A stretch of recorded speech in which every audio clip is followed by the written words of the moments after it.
Пайғамбарыбыз өзің құттуа хадисінде айтады, сілер еш қачан толық момын болбойсыңар дейді. Өзіңерге жақсы көрген нәрсені башқа бір момынға жақсы көрмейін толық момын болбойсыңар дейді. Пайғамбарыбыз саллаллаху алейхи уассаламның құттуа хадисіне мағына бере тұрған болсақ, бұл хадистің мағынасы біріншіден момын мұсылман адам болғаннан кейін башқа біреуге тақыр зиян келтірген дұрыс емес екен. Пайғамбарыбыз айтады, шынығы момын мұсылман болсаң дейді, башқа бір момын мұсылманға еш қачан тілің менен да, қолы бұтың менен да ыза жеткірбешің керек дейді.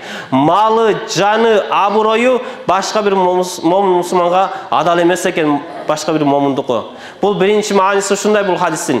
Екінші мағынасы, башқа бір момын мұсылмандарға зияным тибесі анда өзімі жетішті болып, өзімді ғана қарап, башқаларға зияным тибей жашасам, мен толық момын мұсылман боламын десек, анда Пайғамбарымыз айтады, анда да толық момын емессің дейді.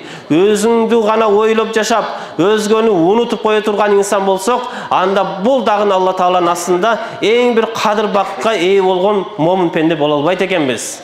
Өзің ғана ойлап, өзің ғана қамын ойлап, өзің құрсағы тоқ, үсі бүтін болып, башқа қошынан ұмытып, қолына жоқ инсандарды ұмытып қойған адам, бұл толық момын бола албайды екен туғандар.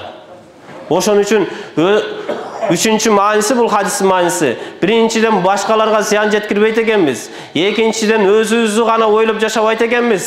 Үшіншіден башқа бір момындарға пайда келтіріп жашайды екенбіз.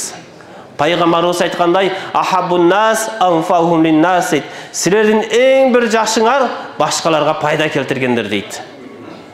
Өзіңізге ғана пайда келтіріп, өзіңіздің ғана үй жайыңыз ойлап отырсаң, башқа момындарға пайда келтіріп тұра тұрған болсақ, Пайғамбарымыз айтады, сен инсандардың ең бір жақсы сен боласың дейді. Емі башқа біреулерге пайда келтіргенде қаншалық пайда келтіреміз?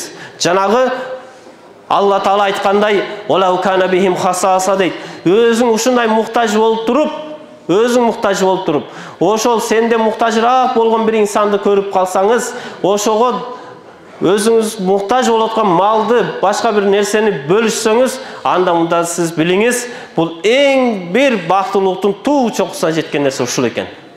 Мұндан өткен бақыттылық жоқ екен.